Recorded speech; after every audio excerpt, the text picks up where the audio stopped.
السلام علیکم ورحمۃ اللہ وبرکاتہ۔ الحمد للہ نحمده ونستعینه ونستغفره ونؤمن به ونتوکل علیہ ونعوذ باللہ من شرور انفسنا ومن سیئات اعمالنا من يهده الله فلا مضل له ومن يضلله فلا هادي له واشهد ان لا اله الا الله واشهد ان محمدا عبده ورسوله اما بعد فان خیر الحدیث کتاب اللہ وخير الهدي هدي محمد صلى الله عليه وسلم وشر الأمور محدثاتها وكل محدثة بدعة وكل بدعة ضلالة وكل ضلالة في النار. قال الله تبارك وتعالى في كلامه المجيد: أعوذ بالله السميع العليم من الشيطان الرجيم. بسم الله الرحمن الرحيم. يثبت الله الذين آمنوا بالقول الثابت في الحياة الدنيا وفي الآخرة. اللهم صل على محمد وعلى آل محمد كما صليت على إبراهيم وعلى آل إبراهيم إنك حميد مجيد. اللهم بارك على محمد وعلى آل محمد كما باركت على إبراهيم وعلى آل إبراهيم إنك حميد مجيد. تمام قسم کی حمد و ثنا اس خالق کائنات کے لیے لائق و زیبا ہے جس نے ہمیں اور آپ کو پیدا فرمایا، اور بیش بہا درود و سلام اس ذات مبارکہ مقدسہ پر جو ساری کائنات کے لیے رشد و ہدایت بنا کر کے بھیجے گئے. برادران اسلام، نوجوان دوستوں، بزرگوں اور بھائیوں اور قابل احترام اسلامی ماں اور بہنوں، آج کے اس عظیم الشان اجتماع میں میری تقریر کا جو موضوع ہے وہ ہے عذاب قبر کی حقیقت. قرآن کریم کی جو آیت میں نے پڑھی ہے، اللہ وحدہ لا شریک ارشاد فرماتا ہے کہ ایمان والوں کو اللہ رب العزت پکی مضبوط بات کے ساتھ، ثابت شدہ بات کے ساتھ مضبوط رکھتا ہے، پختہ رکھتا ہے، دنیا کی زندگی میں بھی اور آخرت کے اندر بھی. دوستو، اس موضوع کی اہمیت کے پیش نظر اس کے تعلق سے میں چند باتیں آپ کے گوش گزار کروں کہ یہ موضوع بہت ہی اہم اور بہت ہی ضروری ہے. یہ تو ہم سب اس بات کو اچھی طرح جانتے ہیں کہ قبر کے اندر عذاب یا ثواب جو کچھ بھی اللہ اور اس کے رسول نے بتلائے ہیں وہ ہوتے ہیں، لیکن ہمارے ملکوں کے اندر، ہندوستان یا پاکستان یا بنگلہ دیش کے اندر، کچھ ایسے اسلام کے نام لیوا فرقے بھی پیدا ہوئے ہیں، کچھ ایسی جماعتیں اس وقت پیدا ہو چکی ہیں جو سراسر قبر کے عذاب کا انکار کر رہی ہیں، اور امت محمدیہ کے اندر فتنے پیدا کر کر کے امت کو اس قدر شکوک اور شبہات اس کے اندر پیدا کر رہے ہیں کہ جو آخرت کے اوپر یقین اور ایمان ہے وہ مشکوک ہوتا جا رہا ہے، اور بھولے بھالے لوگ بیچارے ان کے چرب زبانیوں اور ان کی موشگافیوں اور ان کی تحریفات اور قرآن و سنت کو صحیح طریقے سے نہ سمجھنے کی وجہ سے ان کے جو ابلیسی تلبیسات ہیں اس مکر اور فریب کے اندر وہ آ جاتے ہیں، اور وہ بیچارے اپنے ایمان سے ہاتھ دھو بیٹھے ہیں. حیدرآباد کے اندر سے میرے پاس حائل کے اندر بے شمار خطوط اور جریدے آئے.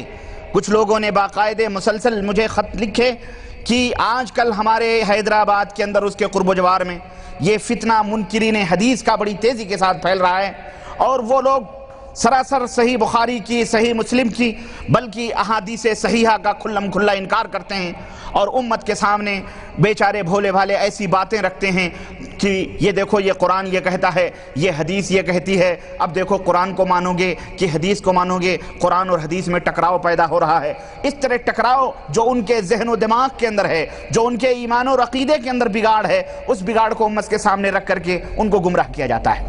اس تعلق سے میں آج کے اس بزم میں کچھ حقیقتیں لے کر کے آیا ہوں. رب کعبہ کی قسم ہے، یہ ہے تو بہت ہی باریک موضوع اور بڑا علمی موضوع ہے، اس لیے میں شروع میں ابتدا میں آپ حضرات سے تھوڑی سی بھیک مانگوں گا، اور وہ یہ ہے کہ میرے عزیزو اس موضوع کو ذرا ذہن کو، دماغ کو حاضر کر کے سنو اور اس کو سمجھو، کیونکہ یہ جہاں ایمان بالغیب ہے، جہاں آخرت کے اوپر ایمان لانا ہے، وہیں پر اپنے ذہنوں شیطانی شکوک اور شبہات کو باقاعدہ علمی روشنی کے اندر اس کو رد بھی کرنا ہے اور اس کو باطل بھی کرنا ہے، اور امت کو جو گمراہیت کے اندر پڑھتی جا رہی ہے اس امت کو صحیح رہنمائی بھی کرنی ہے۔ یہ اس لیے میں نے اس موضوع کو اختیار کیا اور آپ کے سامنے اس حقیقت کو رکھا تاکہ ہمارے بھائیوں کے سامنے کلم کلا یہ عذاب قبر کی حقیقت کے تعلق سے تمام باتیں آ جائیں۔ میں اس مختصر سے وقت میں کوشش کروں گا، موضوع بہت خشک ہے لیکن انشاءاللہ تبارک تعالیٰ ایک نیا موضوع ہے، ایک نئی چیز ہے انشاءاللہ، اور یہ نئی اس اعتبار سے ہے کہ آپ لوگوں نے اس موضوع کو نہ پڑھا ہے اور نہ سنا ہے، الا من رحم اللہ، الا یہ کہ کچھ لوگوں نے جو پڑھا یا سنا ہوگا انہی کو بات معلوم ہوگی، چونکہ یہ باتیں بڑی بڑی کتابوں کے اندر لکھی ہوئی ہیں، درج ہیں، اور لوگوں کو بیچاروں کو اپنے روزی روٹی سے اور بنیادی ایمان اور عقیدے سمجھنے کی فرصت نہیں ملتی، چہ جائے کہ اتنی باریک باتیں سمجھیں۔ لیکن آج کے اس مجلس میں میں نے بہت ہی آسان انداز اور بڑے ہی آسان اسلوب میں اس کو سمجھانے کی کوشش کی ہے، میں انشاءاللہ سمجھاؤں گا، اور اللہ سے میری یہی دعا ہے کہ اللہ تبارک و تعالی ہمیں قرآن و سنت کے سمجھنے کی اس طرح توفیق عطا فرمائے جس طرح صاحب قرآن نے، اور جس طرح صاحب قرآن نے اپنے شاگردوں کو، صحابہ کرام کو، اور جس طرح صحابہ کرام نے اپنے شاگردوں کو، تابعین، تبع تابعین، ائمہ ہدا کو سمجھایا ہے، اللہ اس طرح ہم سب کو سمجھنے کی توفیق عطا فرمائے، آمین یا رب العالمین۔ میرے عزیز، زندگی کا کوئی بھروسہ نہیں، اور یہ زندگی جو اللہ رب العزت نے ہمیں دی ہے اسے ایک نہ ایک دن فنا کے گھاٹ اترنا ہے، ایک نہ ایک دن اس کو موت آنی ہے۔ یہ ایک ایسی اٹل حقیقت ہے جس کا انکار دنیا کے اندر کوئی بھی نہیں کرتا۔ ہم تو الحمدللہ بحیثیت مسلمان ہمارا یہ ایمان اور عقیدہ ہے کہ ہمیں ایک دن مرنا ہے، لیکن وہ لوگ بھی اس حقیقت سے انکار نہیں کرتے جو اللہ کا انکار کرتے ہیں، یا اللہ کے سلسلے میں وہ شک اور شبہ کے اندر پڑے ہوئے ہیں، یا جو اپنے دین کے بارے میں مختلف ہیں، یا جو ایک اللہ کو چھوڑ کر سینکڑوں اور ہزاروں خداؤں کو اور معبودوں کو پوجتے ہیں، وہ لوگ بھی اس حقیقت سے انکار نہیں کرتے کہ انہیں ایک دن مرنا ہے۔ اس میں کسی کو دنیا کے کسی بھی فرد کو اختلاف نہیں، چاہے وہ یورپ کا ہو، امریکہ کا ہو، لندن کا ہو، چاہے وہ سعودیہ کا ہو، پاکستان کا ہو، انڈیا کا ہو، بنگلہ دیش، دنیا کے کسی بھی کونے کا رہنے والا ہو، اس کو اس حقیقت سے انکار نہیں ہے کہ اسے ایک نہ ایک دن موت آنی ہے۔ اور یہ زندگی کیا ہے؟ اگر آپ اپنے دل و دماغ سے غور سے سوچیں تو اللہ کی قسم یہ زندگی اتنی مختصر ہے کہ آپ کو معلوم ہوگا کہ بچہ پیدا ہوتا ہے، آپ پیدا ہوئے، آپ کے ایک کان میں اذان کہی گئی اور دوسرے کان میں اقامت کہی گئی، اور روح جسم سے جدا ہوئی نماز جنازہ کھڑی ہو گئی۔ اللہ اکبر، یہ حقیقت ہے زندگی کی۔ ایک کان میں پیدا ہوتے ہی اذان، دوسرے کان میں اقامت، اور جیسے ہی روح جسم سے جدا ہوئی، چند گھڑیوں، چند ساعتوں، چند سالوں، چند مہینوں کے بعد نماز جنازہ کھڑی ہو جاتی ہے کہ نہیں کھڑی ہو جاتی ہے؟ اللہ اکبر، یہ ہے فاصلہ ہماری زندگی کا۔ اور اسی زندگی کے بارے میں اس زندگی کی کہانی یہ ہے کہ اللہ وحدہ لا شریک نے ارشاد فرمایا، ایھا الناس ان وعد اللہ حق، اے دنیا کے بسنے والے لوگو، چاہے اللہ کو مانتے ہو یا نہیں مانتے ہو، اللہ کا وعدہ حق ہے، اللہ کا وعدہ حق ہے۔ فلا تغرنکم الحیات الدنیا ولا یغرنکم باللہ الغرور، تو پھر یہ دنیا کی جو چند دن کی زندگی ہے یہ تمہیں دھوکے میں نہ ڈالے، اسی طرح شیطان لعین بھی تمہیں دھوکے میں نہ ڈالے، اللہ سے غافل نہ ہو۔ ان الشیطان لکم عدو فاتخذوہ عدوا، اے دنیا کے لوگوں، شیطان تمہارا کھلا ہوا دشمن ہے، اس لیے تم اسے اپنا دشمن سمجھو۔ انما یدعو حزبہ لیکونوا من اصحاب السعیر، اور یہ شیطان اور اس کے جو ساتھی ہیں یہ تمہیں اپنی پارٹی، اپنی جماعت کی طرف بلاتے ہیں تاکہ تمہیں جہنم میں پہنچا دیں، تاکہ تم عذاب جہنم سے دوچار ہو۔ اور اسی طرح اللہ وحدہ لا شریک نے اس دنیا کی زندگی کے بارے میں ایک حقیقی نقشہ یوں بتلایا ہے کہ انما الحیات الدنیا لعب ولہو، یہ دنیا کی زندگی کھیل اور کود ہے، آخرت اور اصل زندگی کیا ہے؟ اصل زندگی وہی ہے جو مرنے کے بعد تمہیں ملنے والی ہے۔ تو میرے عزیز، جس طرح ہماری زندگی فانی ہے، فنا ہونے والی ہے، اسی طرح یہ دنیا بھی فنا ہونے والی ہے، اور دنیا کی جتنی بھی چیزیں ہیں سب کچھ فنا کے گھاٹ اترنے والی ہیں۔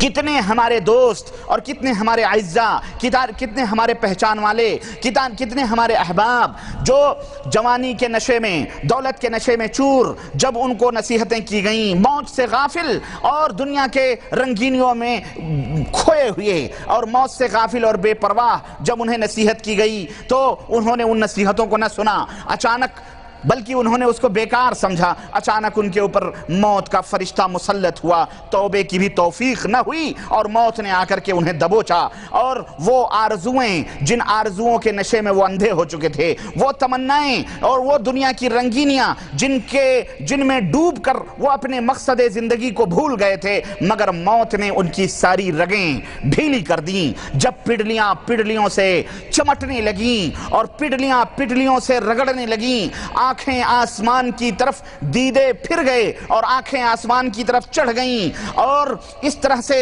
جو ہے کچھ بھی زبان گنگ ہو گئی اور گلے سے خرخراہٹ کی آواز نکلنے لگی، یوں ہی گناہوں سے لدے پدے وہ اس دنیا سے چلے گئے اور منو مٹی کے نیچے وہ دفن ہو گئے۔ انہیں توبے کی بھی توفیق نہ ہوئی، دوستوں نے بھی ساتھ چھوڑا، رنگینیوں نے بھی ساتھ چھوڑا، وہ طوائفیں، وہ بدکار عورتیں اور وہ گانے بجانے والیاں اور وہ گانے بجانے لہو لعب کے اندر اس شخص کو ڈبونے والے لوگ بھی دنیا کے اندر رہ گئے، وہ اس کے ساتھ نہ گئے، کوئی ساتھ نہ گیا۔ اگر کوئی چیز ان کے ساتھ دفن ہوئی تو وہ ایک چیز تھی اور وہ تھی ان کی بدعمالیاں، ان کی بدعمالیاں تھی جو ان کے ساتھ تھیں۔ میرے عزیز، نعوذ باللہ، اللہ کے بندو، اللہ سے ڈرو اور اس فانی دنیا کے ساتھ اپنے دل کو نہ لگاؤ، لذتوں کو توڑنے والی موت کو یاد کرو۔ آخرت کی گھڑی بڑی تیزی کے ساتھ ہماری طرف بڑھتی آ رہی ہے اور دنیا کی زندگی پیچھے بھاگتی جا رہی ہے۔ ہم سب جانتے ہیں کہ اگر اس دنیا کے اندر اگر اس دنیا کے مرنے کے بعد، اس دنیا کے چھوڑنے کے بعد اگر کوئی زندگی نہ ہوتی تو یقیناً بہت اچھی بات تھی، اور کسی شاعر نے کہا تھا کہ فلو انا اذا متنا ترکنا لکان الموت راحت کل شیء ولکننا اذا متنا بعثنا ونسأل بعدہ عن کل شیء۔ اگر مرنے کے بعد زندگی نہ ہوتی تو یقیناً بڑے عیش و آرام کی بات ہوتی، لیکن حقیقت یہ ہے کہ جب تم مر جاؤ گے تو مرنے کے بعد دوبارہ اٹھائے جاؤ گے اور تمہیں ایک ایک چیزوں کے بارے میں رب ذوالجلال کے سامنے جواب دینا پڑے گا۔ تو اس لیے ایک مومن کو قرار، سکون، چین اس دنیا کے اندر میسر نہیں آتا، بلکہ جیسا کہ اللہ کے نبی نے فرمایا کہ الدنیا سجن المؤمن، دنیا مومن کے لیے قید خانہ ہے۔ وہ اسے سب کچھ نہیں سمجھتا، بلکہ وہ اس کو ایک مسافرت کی طرح، ایک مسافر کی طرح اس دنیا سے گزر جاتا ہے، اور وہ منزل جو آخرت کی ہے، جہاں سکھوں سے سکھ ہی سکھ والی زندگی ہے یا دکھ ہی دکھ والی زندگی ہے، اس کے لیے وہ تیاری کرتا ہے۔ اور اللہ عز و جل نے، اور میرے عزیز، اور جب انسان مرتا ہے تو قبر ہی اس کی سب سے پہلی منزل ہوتی، قبر ہی اس کی سب سے پہلی منزل ہوتی ہے۔ اور کسی شاعر نے کہا تھا کہ دنیا کے اے مسافر منزل تیری قبر ہے، دنیا کے اے مسافر منزل تیری قبر ہے، طے کر رہا ہے جو تو 2 دن کا یہ سفر ہے، طے کر رہا ہے جو تو 2 دن کا یہ سفر ہے۔ اور اللہ عز و جل نے ارشاد فرمایا حتی اذا جاء احدهم الموت قال رب ارجعوني لعلی اعمل صالحا فيما تركت كلا انها كلمة هو قائلها ومن ورائهم برزخ الى یوم یبعثون۔ اللہ فرماتا ہے کہ جب ان میں سے یعنی کافر منافقین کے پاس جب موت آ کے پہنچی، موت کا فرشتہ پہنچا تو رب ذوالجلال سے دعا کرنے لگے، اے پاک پروردگار تھوڑی سی مہلت دے دے، تھوڑی سی مہلت دے دے تاکہ میں نیک عمل کر لوں، تاکہ میں عمل صالح کر لوں، آخرت کے اندر تھوڑی سے کمائی کر لوں۔ اللہ وحدہ لا شریک نے فرمایا ہرگز نہیں، یہ وہ بات ہے جو وہ خود کافر یا منافق کہنے والا ہے، لیکن اب ان کو کوئی چھٹکارا ملنے والا نہیں، ان کو کوئی چھوٹ ملنے والی نہیں ہے، بلکہ ان کے پیچھے ایک ایسی برزخ کی زندگی ہے کہ وہ وہاں جانے کے بعد اب دوبارہ واپس نہیں ہوں گے، اور ایک دن ان کو اٹھایا جائے گا قیامت کے دن۔ میرے عزیز، حضرت براء ابن عازب رضی اللہ تعالیٰ عنہ فرماتے ہیں کہ رسول اللہ صلی اللہ علیہ وسلم نے ایک دفعہ کا واقعہ یوں ہے کہ ہم ایک انصاری صحابی کے جنازے میں شریک ہوئے اور ہم مردے کو دفن کرنے کے لیے گئے، قبرستان پہنچے، نماز جنازہ پڑھی گئی اور اس کو دفن کیا گیا۔ دفن کرنے کے بعد میں اللہ کے نبی صلی اللہ علیہ وسلم زمین کے اوپر بیٹھے اور اس طرح سے ہم نے آپ صلی اللہ علیہ وسلم کے ارد گرد حلقہ بنایا اور اس طرح خاموشی کے ساتھ بیٹھے جیسے کہ ہمارے سروں کے اوپر پرندے بیٹھے ہوں، بالکل نبی صلی اللہ علیہ وسلم بیٹھے ایک دم خاموشی کے ساتھ بیٹھے ہوئے ہیں کہتے ہیں تو اس کے اور اللہ کے حبیب صلی اللہ علیہ وسلم کے انگلیوں میں لکڑی کا کوئی ٹکڑا تھا جس سے آپ زمین کو کورید رہے تھے، اور ظاہر ہے یہ کیفیت اس وقت ہوتی ہے جب آدمی کسی گہری سوچ میں ڈوبا ہوا ہو، بالکل گہری فکر میں میت کو دفن کر کے بیٹھے اور کوریدنے لگے اللہ کے نبی، اور اس کے بعد آپ فرماتے ہیں تعوذوا باللہ من عذاب القبر، اے میرے صحابہ قبر کے عذاب سے اللہ سے پناہ طلب کرو، اللہ کے دعا کرو کہ اللہ تمہیں قبر کے عذاب سے محفوظ رکھے، مرتین و ثلاثاً، اللہ کے نبی نے 2 مرتبہ یا 3 مرتبہ فرمایا، پھر آپ صلی اللہ علیہ وسلم نے اس وقت یہ بات بیان فرمائی۔ دیکھیں اللہ کے حبیب اپنے صحابہ کو کس جگہ لے جا کر اور کون سی بات سمجھا رہے ہیں۔ انسان کی سمجھ میں اگر کوئی بات آپ کو سمجھانی ہے تو جس طرح کی بات ہے اگر اس ماحول میں لے جا کر کے اس کو سمجھایا جائے تو اس کی سمجھ میں زیادہ بڑے ہی اچھی طرح سے اس کی سمجھ میں بات آتی ہے۔ ایک آدمی عیش و عشرت میں ڈوبا ہوا ہے، اگر اسے موت کی بات بتلائی جائے تو جلدی یہ بات اس کی سمجھ میں نہیں آئے گی۔ ایک آدمی نہیں جانتا کہ بھوک کیا ہے، بلکہ مال و دولت کے نشے میں چور ہے، اسے آپ بھوک کس کو کہتے ہیں، اگر وہ بھوک کی تکلیف اور اس کی شدت اسے بتائیں اس کی سمجھ میں بات نہیں آئے گی، لیکن اگر اسے بھوکا کر دیں، اگر اسے کسی جنگل میں لے جا کے باندھ دیں 2 دن 1 دن اگر اسے کھانا پانی نہ دیں پھر اس کو سمجھائیں کہ بھوک یہ ہے تو اس کی سمجھ میں بڑی اچھی طرح سے وہ بات آتی ہے۔ آئے ہے کہ نہیں حقیقت؟ بعین ہی اسی طرح سے اللہ کے حبیب صلی اللہ علیہ وسلم نے جو بات سمجھائی اپنے صحابہ کو اور اپنی امت کے سامنے جو بات کر رہے ہیں وہ بات سمجھنے کی ہے۔ قبرستان کا ماحول ہے، مردے کو ابھی دفن کیا گیا ہے، میت کو ابھی قبر کے اندر سلایا گیا ہے، کندھوں پہ لاد کے لایا گیا ہے، جنازے کی نماز پڑھی گئی ہے، اس وقت حبیب علیہ السلام اپنے ماننے والوں کو جو بات سمجھا رہے ہیں کتنی بلیغ اور کتنی اہم اور کتنی ضروری بات ہے۔ اللہ کے حبیب فرماتے ہیں ان العبد المؤمن اذا كان في انقطاع من الدنيا واقبال من الاخرہ، جب بندہ دنیا کو چھوڑ کر آخرت کا سفر کرتا ہے، یعنی جب وہ مر جاتا ہے اور وہ مومن ہوتا ہے، بندہ جب مومن ہوتا ہے تو جب اس کا آخری وقت قریب آتا ہے تو اللہ کے حبیب فرماتے ہیں فرشتے آسمان سے سفید چہروں کے اندر، بالکل سفید چہروں کے اندر، اور ان کے چہرے اتنے چمکدار ہوتے ہیں جیسے سورج چمک رہا ہوتا ہے، اس شکل میں فرشتے اس کے پاس آتے ہیں۔ وَمَعَهُمْ كَفَنٌ مِّنْ أَكْفَانِ الْجَنَّةِ وَحَنُوطٌ، اور ان کے ساتھ میں جنت کا کفن ہوتا ہے اور جنت کی خوشبو ہوتی ہے، اور پھر وہ فرشتے آ کر کے اس بندے مومن کے سرہانے بیٹھ جاتے ہیں، اور اس کے بعد میں ملک الموت علیہ السلام آتے ہیں اور وہ بھی اس کے سرہانے بیٹھ جاتے ہیں، اور وہ ملک الموت کہتے ہیں ایتھا النفس الطیبہ اخرجی الی مغفرۃ من اللہ ورضوان، اے پاک نفس، اے محترم اور معزز اور اے مقدس روح، اب تو اس بندے مومن کے جسم سے نکل اور اپنے رب کی مغفرت اور اپنے مالک کی خوشی کی طرف سفر کر۔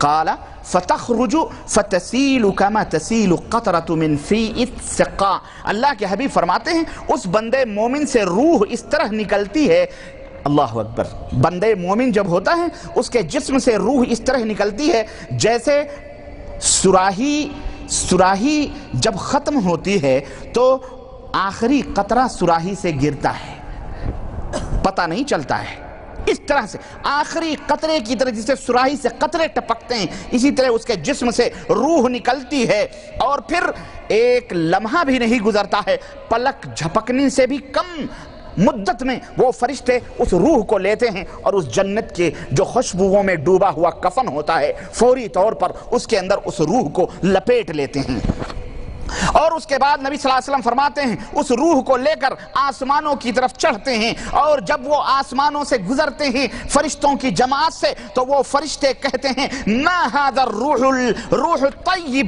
ذرا مجھے بتاؤ، ہمیں خبر دو یہ مقدس روح کون سی ہے، فیقولون، تو وہ فرشتے کہتے ہیں فلاں ابن فلاں، یہ فلاں کا بیٹا فلاں ہے، یہ فلاں کا بیٹا فلاں ہے جس کی روح اتنی خوشبودار ہے، اس کا بڑا اچھا نام لیتے دیتے ہیں جو دنیا کے اندر اس نے اچھا نام رکھا ہوا تھا. فرشتے کہتے ہیں اس کی خوشبو سے تو پورا آسمان مہک اٹھا ہے. اللہ اکبر. مومنوں، مومن بنو مومن. دیکھو مومن جو ہوتا ہے نا، اللہ کی قسم وہ دنیا میں بھی باعزت ہوتا ہے. اور یاد رکھو غریب ہونا یہ ذلت کی نشانی نہیں ہے. کتنے مالدار ہیں لیکن عزت نہیں ہے ان کے پاس. کتنے غریب ہیں لیکن اللہ نے انہیں عزت عطا فرمائی ہے. تو یہ نہ سوچو کہ مال و دولت سے عزتیں حاصل ہوتی ہیں. بڑے مال و دولت والے ہیں لیکن ان کا ماحول اور معاشرے میں کوئی ان کی عزت نہیں ہے. لیکن کتنے غریب لوگ ہیں لیکن اللہ نے انہیں عزت سے نوازا ہے. اللہ انہیں عزت عطا فرماتا ہے. تو دنیا میں بھی عزت اور آخرت میں بھی عزت. اللہ اکبر. اللہ کے حبیب فرماتے ہیں تو پھر اس کے بعد میں فرشتے آسمان کا دروازہ کھول دیتے ہیں. اس طرح سے 7 آسمانوں سے وہ لوگ گزرتے ہیں اور پھر رب ذوالجلال کی بارگاہ میں پہنچتے ہیں وہ فرشتے. تو اللہ وحدہ لا شریک فرماتا ہے، اللہ فرماتا ہے اکتبوا کتاب عبدی فی علیین وعیدوہ الی الارض فی جسدہ. اے میرے فرشتو، اس میرے بندے کا نام علیین جو ہمارے مقرب بندے ہیں ان بندوں کی فہرست میں اس کا نام لکھ دو اور اس روح کو زمین کی طرف پلٹا دو. اس روح کو زمین کی طرف پلٹا دو. فیاتیہ ملکان. تو اللہ کے حبیب فرماتے ہیں 2 فرشتے آتے ہیں فیجلسانہ اور اس کو اٹھاتے ہیں. روح لوٹ آتی ہے قبر میں. یہ نقطہ اپنے ذہن میں رکھو اور یہ نبی کریم صلی اللہ علیہ وسلم کا فرمان ہے. یہی ہماری دلیل ہے عذاب قبر کی حقیقت. اور اس تعلق سے میں پوری تفصیلات آپ کی خدمت میں رکھوں گا انشاءاللہ تبارک تعالی. پھر فرشتے آتے ہیں اور اس کو بٹھاتے ہیں. کہتے من ربکا، تیرا رب کون ہے؟ وہ کہتا ہے ربی اللہ، میرا رب اللہ ہے. فیقولان، پھر وہ دونوں فرشتے ہیں کہ ما دینکا، تیرا دین کیا ہے؟ وہ کہتا ہے دینی الاسلام، میں مسلمان ہوں، میرا دین اسلام ہے. تو پھر وہ دونوں کہتے ہیں نا ھذا الرجل الذی بعث فیکم، تم میں جو آدمی بھیجا گیا تھا، جو انسان بھیجا گیا تھا، جو ذات بھیجی گئی تھی، اس کے بارے میں تمہارا کیا خیال ہے؟ تو وہ کہتا ہے ہوا رسول اللہ، وہ تو اللہ کے رسول ہیں صلی اللہ علیہ وسلم. پھر وہ دونوں کہتے ہیں ما یدریک، بتاؤ یہ بات تمہیں معلوم کہاں سے ہوئی کہ تمہارا دین اسلام ہے، تمہارا مالک اللہ ہے، تمہارے نبی محمد صلی اللہ علیہ وسلم ہیں، یہ بات تم کو کہاں سے معلوم ہوئی؟ اللہ اکبر. جواب سنو. فیقول، تو وہ کہتا ہے قرأت کتاب اللہ وآمنت بہ وصدقتہ، میں نے اللہ کا قرآن پڑھا، اللہ کی کتاب قرآن میں پڑھا ہے، میں نے اس کو دیکھا ہے اور دیکھ کر کے پڑھا ہے، اس کے اوپر ایمان لایا ہے اور اس کی تصدیق کی ہے. میں نے قرآن میں یہ تمام سب چیزیں لکھی ہوئی تھیں، ہم نے اس کو پڑھا ہے. اللہ اکبر. فینادی مناد من السماء. دیکھو کتنا سہل ہے یہ. قبر کے اندر سوال ہے. یہ ایسا ایگزامنیشن ہال ہے جس کے پیپرز بھی آؤٹ ہیں، سوال بھی آؤٹ ہے، اس کا جواب بھی آؤٹ ہے. لیکن یاد رکھو دنیا میں رٹتے رہو محمد رسول اللہ، محمد رسول اللہ. لیکن اگر دل مومن نہیں ہے، نفاق ہے، دلوں کے اندر کجی ہے، ایمان صحیح نہیں ہے، تو یہی کلمہ زبان سے کل میں قبر کے اندر نہیں نکلنے والا ہے. اور ایک بات یہ بھی یاد رکھو، یہ 3 سوالات کتنے ہلکے پھلکے ہیں.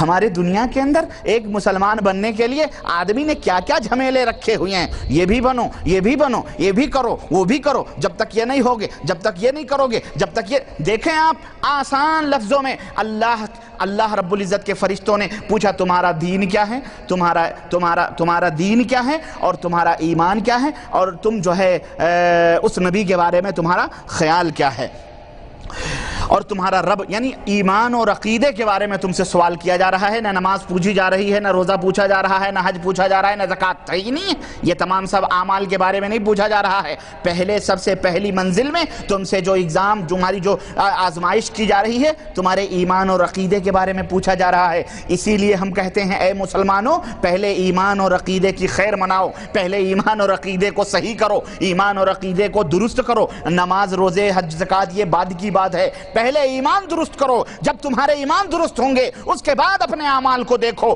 کہ کس طرح محمد الرسول اللہ صلی اللہ علیہ وسلم نے تمہیں عمل کرنے کا طریقہ بتلایا ہے، اس طرح سے عمل کرو. بہرحال ہم آگے بڑھتے ہیں. یہاں پر نہ کوئی کسی کا مذہب پوچھا جائے گا، نہ کوئی کسی کا سلسلہ پوچھا جائے گا کہ تم قادری تھے کہ نقشبندی تھے کہ سہروردی تھے کہ مالکی تھے کہ شافعی تھے کہ حنبلی تھے کہ فلانے شہر کے ماننے والے تھے، فلانے. کچھ نہیں پوچھا جائے گا تم سے 3 سوالات کیے جائیں گے. رب کے بارے میں پوچھا جائے گا، وہ دین جو محمد الرسول اللہ صلی اللہ علیہ وسلم لے کر کے آئے ہیں وہ پوچھا جائے گا، اور خود محمد الرسول اللہ صلی اللہ علیہ وسلم جن کا تم کلمہ پڑھتے ہو ان کی ذات کے بارے میں پوچھا جائے گا، بس اس کے علاوہ کچھ نہیں پوچھا جائے گا۔ اس لیے ہوش کے ناخن لو اور اسی کے مطابق اپنی زندگی گزارو۔ ہم آگے بڑھتے ہیں۔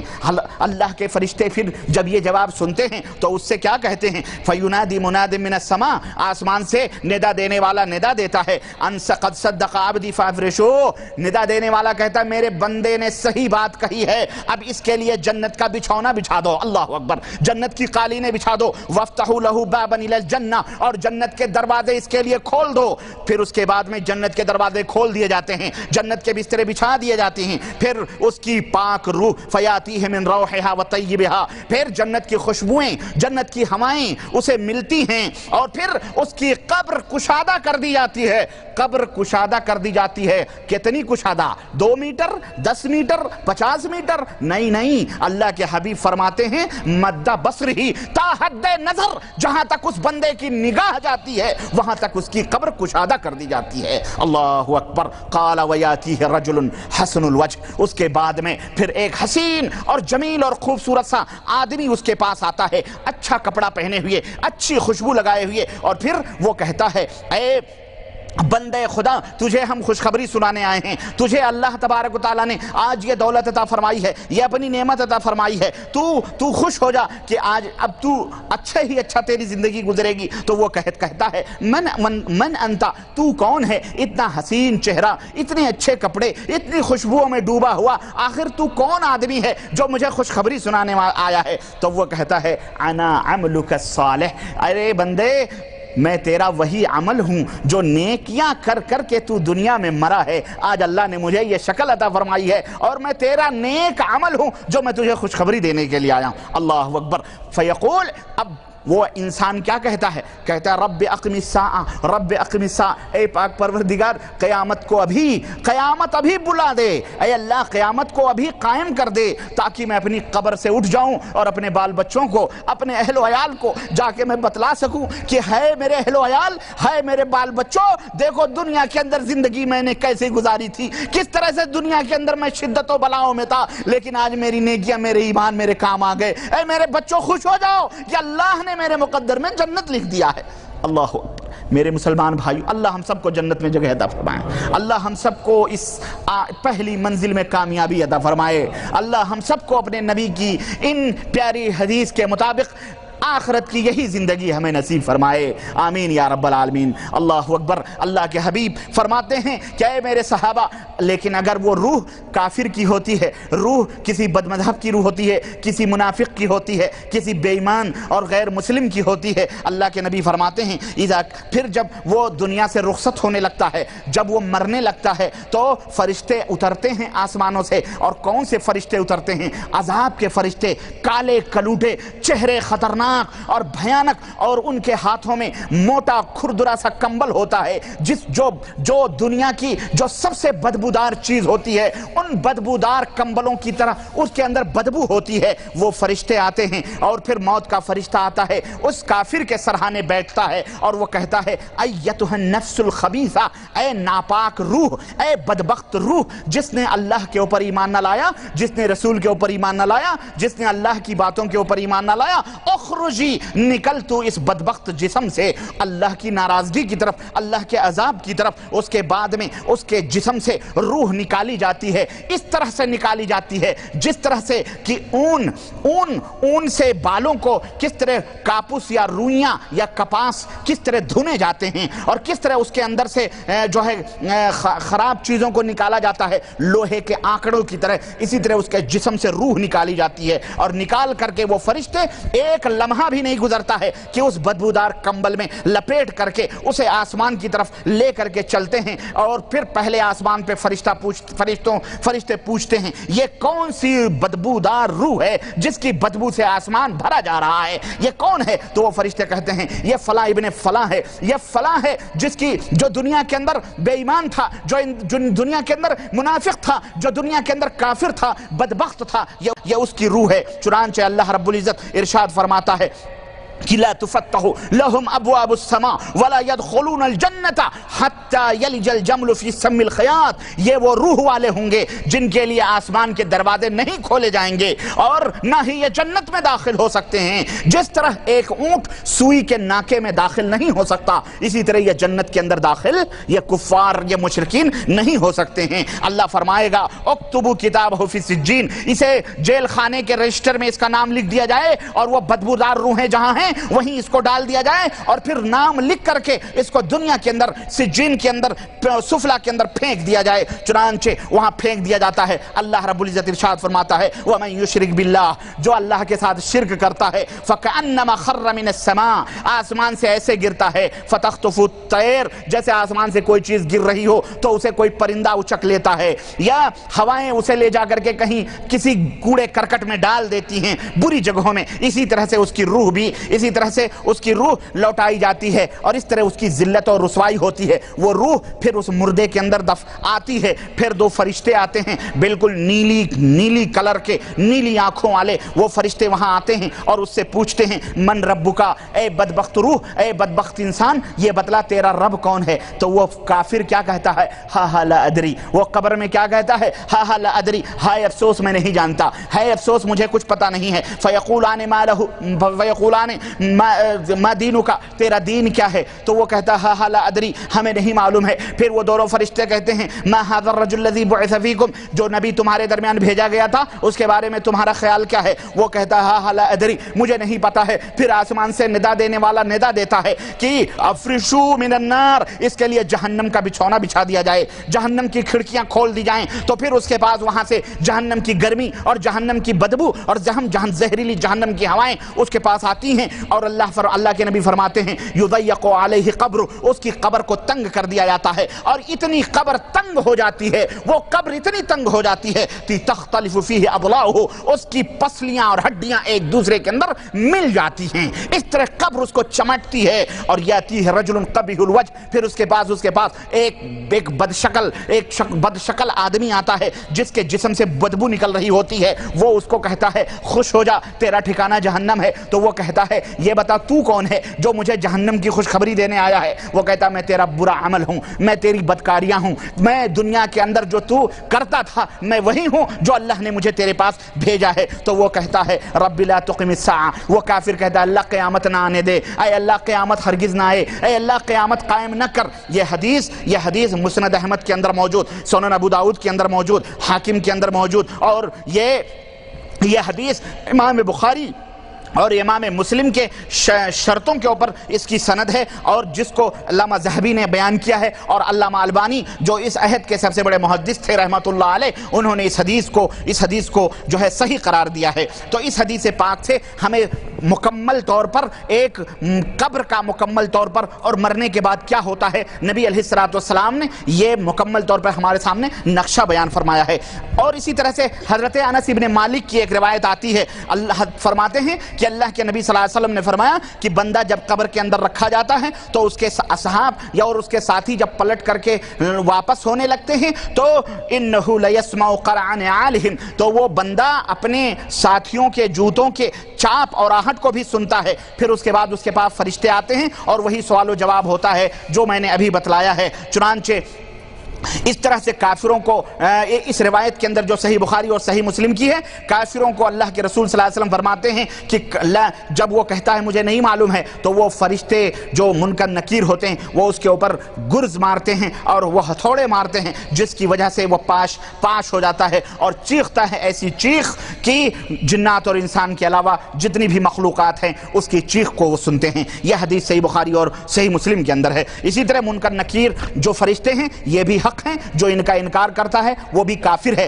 چنانچہ حضرت ابو ہریرہ رضی اللہ تعالیٰ عنہ کی روایت، جیسا کہ میں نے بتلایا کہ منکر نکیر جو ہوتے ہیں یہ دو نیلے رنگ کے دو فرشتے ہیں جو اس طرح سے آ کر کے اسے سوال و جواب کرتے ہیں. اور جو جنتی ہوتا ہے اس کے لیے جنت کی کھڑکیاں کھول دی جاتی ہیں، اور جو جہنمی ہوتا ہے اسے جہنم کی کھڑکیاں کھول دی جاتی ہیں اور وہیں سے عذاب شروع ہو جاتا ہے. یہ روایت ترمذی کے اندر ہے اور یہ مسلم کی شرط کے اوپر یہ حدیث ہے جسے علامہ البانی نے حسن اور صحیح قرار دیا ہے۔ اچھا قبر جو ہے یہ قبر، حضرت عائشہ صدیقہ کی ایک روایت آتی ہے، فرماتی ہیں کہ رسول اللہ صلی اللہ علیہ وسلم نے فرمایا ان للقبر زغطہ ولو کان احدا ناجیا منها نجا سعد بن معاذ۔ اللہ کے حبیب فرماتے ہیں کہ قبر کے اندر جو بھی بندہ دفن کیا جاتا ہے وہ قبر اسے چمٹاتی ہے، اسے جھٹکے دیتی ہے، وہ اسے جھٹکے دیتی ہے، اور اگر قبر کے جھٹکے سے کوئی بچ سکتا تو ایک ذات بچتی، وہ تھی سعد بن معاذ، کیونکہ جب سعد بن معاذ کو دفن کیا گیا، اور ان کی فضیلت کے بارے میں تو یہاں تک آیا، حدیث کے اندر آتا ہے جب سعد بن معاذ کی وفات ہوئی ہے تو ان کے مرنے سے اللہ کا عرش ہل گیا ہے، اللہ اکبر، اور ان کے جنازے میں لاکھوں ہزاروں فرشتے حاضر ہوئے، اور جب ان کو قبر کے اندر دفن کیا گیا تو اللہ کے نبی صلی اللہ علیہ وسلم استغفار کرنے لگے کثرت کے ساتھ، صحابہ کرام سے کہنے لگے استغفار کرو، صحابہ کرام نے کہا اللہ کے نبی کیوں؟ کہنے لگے اس وقت قبر نے سعد کو دبوچا ہے، اور جب تک قبر نے ان کو چھوڑا نہیں تب تک اللہ کے نبی استغفار کرتے رہے۔ تو اللہ کے حبیب فرماتے ہیں کہ جو بھی بندہ قبر میں داخل کیا جاتا ہے قبر اس کو ضرور دبوچتی ہے، لیکن محدثین نے، صحابہ نے اور دیگر تابعین نے اس دبوچنے کی دو تعبیریں بیان کی ہیں۔ دبوچنا دو طرح کا ہوتا ہے، ایک وہ ہوتا ہے جو ایک آدمی اپنے دشمن کو دبوچتا ہے نہیں، ایک آدمی اپنے دشمن کو بھینچتا ہے، دبوچتا ہے، اور ایک دبوچنا وہ ہوتا ہے جو ماں اپنے بچے کو دبوچتی ہے، اللہ اکبر۔ اگر وہ مومن ہوتا ہے قبر اسے دبوچتی ہے، مگر اس طرح دبوچتی ہے جیسے ماں اپنے بیٹے کو دبوچتی ہے کہ تو کہاں تھا، آج اتنے دنوں کے بعد میرے سینے پہ آیا ہے، میرے پیٹ میں آیا ہے، تو اس پیار سے دبوچتی ہے۔ لیکن اگر کافر ہوتا ہے تو قبر دشمن کی طرح دبوچتی ہے کہ میرے سینے پر تو چل رہا تھا، اللہ کی نعمتیں کھا رہا تھا، اس کے باوجود بھی تیری آنکھیں نہیں کھل رہی تھیں، اور تو مسلمان نہ بن سکا، اسلام نہ لا سکا، اللہ کے اوپر ایمان نہ لا سکا، اب اس دشمنی میں اس کو دبوچتی ہے تو اس کی پسلیاں ادھر سے ادھر ہو جاتی ہیں۔ بہرحال قبر دبوچتی ہے، اللہ ہمیں قبر کے جھٹکے اور اس کے دبوچنے سے محفوظ رکھے۔ تو میرے عزیزوں، میرے دوستوں اور بھائیوں، یہ چند حقیقتیں جو حدیث پاک سے تھیں وہ میں نے آپ کی خدمت میں رکھی ہیں، جس سے یہ پتہ چلتا ہے کہ قبر کا عذاب برحق ہے، اور قبر کے اندر عذاب ضرور ہوتا ہے، اور اس کا انکار کرنے والا مسلمان نہیں بلکہ وہ کافر ہے۔ بات سمجھ آ رہی؟ کیوں؟ یہ حدیثوں کا انکار کرنا ہے، اور قرآن اور احادیث کو سامنے لا کر اس کو ٹکرانا ہے، اور اس طرح سے اللہ کے حبیب کی ان صحیح باتوں کا انکار کرنا ہے۔ وہ مسلمان نہیں ہیں، بھلے وہ نماز پڑھ رہے ہیں، داڑھی رکھ رہے ہیں، روزے رکھ رہے ہیں، سب کر رہے ہیں، لیکن اگر کوئی شخص ان کا انکار کرتا ہے تو وہ مسلمان نہیں بلکہ وہ کافر ہے۔ آگے بڑھتے ہیں۔ سلف اور صحابہ کرام بھی عذاب قبر کو حق مانتے تھے، چنانچہ علامہ ابن تیمیہ رحمۃ اللہ علیہ فرماتے ہیں کہ تمام سلف کا اس بات کے اوپر اجماع ہے، اور تمام صحابہ کا اس بات کے اوپر اجماع ہے کہ جب آدمی مر جاتا ہے تو اس کے ایمان اور اس کے اعمال کے حساب سے قبر کے اندر عذاب اور ثواب یہ دیا جاتا ہے، اور یہ عذاب اور ثواب یہ روح کو بھی اور بدن کو بھی، دونوں کو یہ عذاب اور ثواب دونوں ملتے ہیں۔ کبھی روح کو یہ عذاب دیا جاتا ہے اور ثواب دیا جاتا ہے، کبھی جسم کے ساتھ روح کو بھی تکلیف دی جاتی ہے۔ پھر جب قیامت کا دن ہوگا پھر وہ روح اپنے جسم سے ملے گی، اور اس کے بعد میں حساب و کتاب ہوگا، اور پھر جنت و دوزخ کے فیصلے کیے جائیں گے۔ علامہ نووی فرماتے ہیں کہ اہل سنہ والجماعہ کے نزدیک یہ عذاب قبر ثابت ہے، اور جو لوگ اس کے انکار کرنے والے ہیں وہ خارجی ہیں، معتزلہ ہیں، اور مرجیہ فرقے کے کچھ لوگ ہیں جو کہتے ہیں قبر کا عذاب وغیرہ کچھ نہیں ہوتا ہے۔ اور آج کے دور میں جو لوگ قبر کے عذاب سے انکار کرتے ہیں یہ وہی خارجیوں کے جو کافر تھے، انہی خارجیوں کے، معتزلہ کے اور خوارج کے، اور یہ مرجیہ جو اپنے آپ کو کہتے ہیں فرقہ، ان لوگوں کے اعتقاد اور افکار سے متاثر ہیں، اور وہی فکر دنیا کے اندر پرانے جرثومے ہیں، پرانے کیڑے ہیں، انہی کیڑوں کو نیا لباس دے دے کر کے امت کے اندر پھیلا رہے ہیں۔ بہرحال اللہ تعالی ہم سب کو اس سے محفوظ رکھے، اس فتنے سے، اور ہم مسلمانوں کا غیب کے اوپر ایمان اور عقیدہ ہے، اور جو قرآن نے بتلایا وہ بھی حق، جو محمد الرسول اللہ صلی اللہ علیہ وسلم نے بتلایا وہ بھی حق ہے، اور ہم سب اس کے اوپر ایمان لاتے ہیں۔ آئیے اس تعلق سے بعض شبہات جو ابھارے جاتے ہیں وہ میں آپ کے سامنے رکھوں. مثلا عذاب قبر کے تعلق سے کچھ لوگ کہتے ہیں کہ قبر سے مراد یہ قبر نہیں ہے. بعض لوگ یہاں تک پہنچے ہوئے کہ جو قبر کا عذاب ہے ٹھیک ہے، حق ہے، لیکن اس قبر سے جو تم مراد لیتے ہو یہ قبر نہیں ہے جس کے اندر مردے دفن ہوتے ہیں، بلکہ وہ کوئی برزخی قبر ہے. اب ان سے پوچھو اس برزخی قبر کی دلیل بتاؤ ذرا قرآن و سنت سے، تو پھر آئیں بائیں مارتے ہیں، پھر شبہات پیدا کرتے ہیں. اور وہ میں بتاؤں گا وہ شبہات کیا ہیں. وہ کہتے ہیں بعض لوگوں کو مچھلیاں کھا لیتی ہیں، تو اگر تم کہو کہ یہ قبر یہی ہے. بعض لوگوں کو شیر کھا جاتا ہے پورا، تم کہو یہی قبر ہے، تو پھر اس کو کہاں عذاب ہو رہا ہے، اس کو کیسے عذاب ہوگا. اس طرح کے شبہات پیدا کر رہے ہیں. لیکن بہرحال یہ صحیح بات ہے، یہ شبہات ہیں، ان کا بھی جواب ہے، قرآن کے اندر بھی احادیث کے اندر بھی موجود ہے. یہ ان کی کم عقلی ہے جو ان کی سمجھ میں نہیں آتی ہے.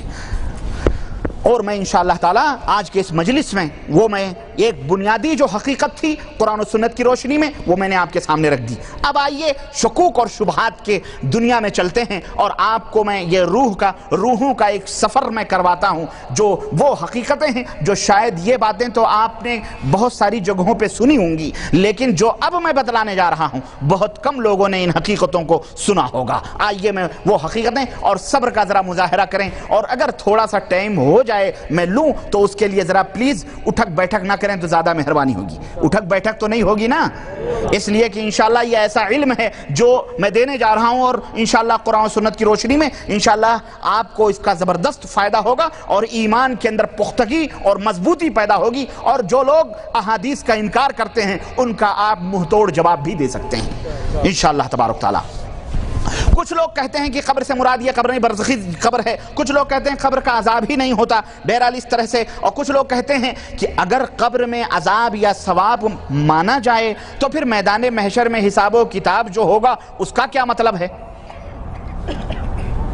کہ نہیں ہے شبہ تو ہے بہرحال. اور اس طرح بعض لوگوں کے اس میں شبہ. کچھ لوگ یہ کہتے ہیں کہ بھئی اگر قبر میں عذاب اور ثواب ہوتا ہے تو پھر جو لوگ پہلے مرے ہیں اور ان کے اوپر عذاب ہو رہا ہے تو پھر قیامت پتہ نہیں کب آئے گی، اور جو لوگ قیامت کے قریب مریں گے ان کو کم عذاب ملے گا، ان کو زیادہ عذاب مل رہا ہے. یعنی اس طرح کے شکوک اور شبہات ہیں بہرحال. لیکن آئیے، اور کچھ لوگ کہتے ہیں کہ جب روح نکل گئی اور روح علیین میں پہنچ گئی یا سجین میں قید کر دی گئی تو پھر وہ روحیں نکل کر کے پھر کیسے جسم، یہ قبر میں کیسے عذاب ہوگا؟ عذاب اگر مان لیا جائے تو روحوں پر ہوگا، جسم پر کیسے عذاب ہوگا یا قبر میں کیسے عذاب ہوگا؟ جبکہ قرآن احادیث صحیحہ ہمیں یہ بتلاتی ہیں کہ اللہ کے نبی صلی اللہ علیہ وسلم دو قبر والوں سے گزرے، آپ کی اونٹنی بچ کی، آپ نے فرمایا ان دونوں قبر والوں پر عذاب ہو رہا ہے. صحیح حدیث ہے کہ نہیں ہے؟ پھر آپ نے وہ ٹہنی رکھ دی اور کہا جب تک یہ تر رہے گی تب تک ان کے اوپر سے عذاب تخفیف رہے گی، عذاب ختم نہیں ہوگا، عذاب ہوتا رہے گا لیکن تھوڑا ہلکا رہے گا. کیوں؟ ایک چغل خوری سے نہیں بچتا تھا، دوسرا پیشاب کے چھینٹوں سے نہیں بچتا تھا. اسی طرح اللہ کے نبی صلی اللہ علیہ وسلم ایک قبرستان سے گزرے اور آپ کی اونٹنی بچکی. صحابہ کرام نے سے پوچھا کہ بھئی یہ قبر والے کون ہیں؟ کہنے لگے کہ اللہ کے نبی کوئی جانتا؟ صحابہ نے کہا یہ شرک کی حالت میں مرے تھے. اللہ کے حبیب نے فرمایا ان دونوں کے اوپر عذاب ہو، ان قبر والوں کے اوپر عذاب ہو رہا ہے. اور اگر تم لوگ اور اتنا عذاب ہو رہا ہے کہ مجھے خطرہ ہے کہ تم لوگ اپنی قبروں اپنے مردوں کو دفنانا بند کر دو گے، اگر مجھے اس بات کا ڈر نہ ہوتا تو میں اللہ سے درخواست کرتا کہ تمہیں ان کے چیخو پکار یا ان قبر والوں پر جو عذاب ہو رہا ہے وہ پردے اٹھ جاتے اور تم اپنی آنکھوں سے دیکھتے. لیکن مجھے ڈر ہے کہ جب تم دیکھ لو گے تو اپنے مردوں کو دفنانا بھول جاؤ گے، نہیں دفن کرو گے خوف اور ڈر سے، اس لیے میں یہ بات نہیں، میں جو ہے ایسا نہیں کر سکتا. تو اس کا مطلب اسی طرح سے ایک بڑھیا جو مری تھی کالی کلوٹی، رات کو صحابہ کرام نے اس کو دفن کر دیا تھا. صبح اللہ کے نبی نے اس کو نہیں دیکھا تو اللہ کے نبی نے فرمایا وہ عورت کہاں گئی؟ صحابہ نے کہا اسے دفن کر دیا گیا، وہ مر گئی. اللہ کے نبی نے فرمایا مجھے اس کی خبر بتلاؤ، اس لیے کہ تم لوگوں کی قبریں کسی کے مرنے سے تاریک رہتی ہیں، جب میں اس کے اوپر نماز جنازہ پڑھ لیتا ہوں تو ان کی قبریں روشن ہو جاتی ہیں. اس حدیث پاک سے معلوم ہوتا ہے کہ قبر، اسی طرح قرآن کریم کے اندر اللہ کے حبیب صلی اللہ علیہ وسلم نے جب ابی ابن کعب کی قبر کے اوپر جب ابی ابن کعب کی نماز جنازہ پڑھائی اور حضرت عمر بن خطاب نے آپ کو روکا، لیکن آپ نے کہا میں پڑھاؤں گا جب تک کہ اللہ مجھے نہ روک دے. اس کے بعد اللہ تبارک و تعالیٰ نے قرآن نازل فرمایا لا تقم فیہ ابدا، ان کی مشرکوں کی قبروں پر آئندہ کھڑا نہ ہونا. اس کا مطلب یہ ہے کہ قبر کے اندر عذاب ہوتا ہے، اور یہ قبر وہی قبر ہے جس کے اندر ہم اپنے مردوں کو دفن کرتے ہیں، یہی قبر ہے۔ اور اس کے علاوہ بے شمار دلائل ہیں، بے شمار دلائل ہیں، ہے کہ نہیں ہے؟ بے شمار دلائل ہیں جو میں انشاءاللہ تعالیٰ آگے بتلا رہا ہوں۔ المہم اللہ کا تو عام قاعدہ اور اصول یہی ہے کہ قبر کا عذاب ہوتا ہے۔ یہ اور بات ہے کچھ چیزیں اگر الگ الگ ہو جائیں، مستثنیات ہیں، علیحدگیاں ہیں، کچھ خاص ہیں کچھ عام ہیں، وہ بات الگ ہے۔ ہم آگے بڑھتے ہیں، تو یہ چند شکوک اور شبہات ہیں، آگے بڑھتے ہیں، ہم بتاتے ہیں آپ کو۔ آج کل سراسر صحیح احادیث کا انکار لوگ اپنی سمجھ سے کر دیتے ہیں اور حقیقت کو نہیں سمجھتے ہیں۔ اس کو ذرا ہم اور آپ اس حقیقت کو ہرگز نہ بھولیں کہ بحیثیت اہل السنہ والجماعہ، بحیثیت اہل الحدیث، یہ اہل السنہ والجماعہ کا ایمان اور عقیدہ ہمارا ہے اور متفقہ فیصلہ ہے کہ قرآن و سنت سے واضح طور پر قبر کا عذاب ثابت ہے اور یہ حق ہے۔ نمبر 2، قبر کا مطلب وہی زمینی گڈھا ہے جس میں ہم اپنے مردوں کو دفن کرتے ہیں اور کوئی دوسری تیسری چیز مراد نہیں ہے۔ نمبر 3، عذاب قبر کی حقیقت کیا ہے، اس کو سمجھنے کے لیے سب سے پہلے ایک بنیادی بات میں آپ کو سمجھاتا چلوں، اس کو سمجھیں۔ جب تک اس کو نہیں سمجھو گے تب تک قبر کی حقیقتوں کا نتیجہ، عذاب کا نتیجہ ذرا مشکل ہو جائے گا سمجھنے کے لیے۔ ہمارے جسم کے اندر جو روح ہے، یہ روح کیا ہے، یہ روح کی حقیقت کیا ہے، یہ کیا ہے؟ آئیے اس کو سمجھتے ہیں۔ روح کے بارے میں اللہ رب العزت سے پوچھتے ہیں، اور مجھ سے ہم سے پہلے مشرکین مکہ نے بہت پہلے پوچھا تھا، اور اللہ نے فرمایا یسالونک عن الروح، اے نبی یہ لوگ آپ سے روح کے بارے میں سوال کرتے ہیں، کیونکہ یہودیوں سے جا کر کے ان مشرکوں نے کہا تھا، مشرکین مکہ نے، کہ ہم میں ایک آدمی ہے جو نبی ہونے کا دعویٰ کر رہا ہے۔ تو ان یہودیوں نے کہا تھا جاؤ اس سے 3 سوال کرو، اگر وہ صحیح جواب دے لے تو سمجھو نبی ہے، اگر غلط جواب دے تو وہ جھوٹا ہے، نبی نہیں ہے۔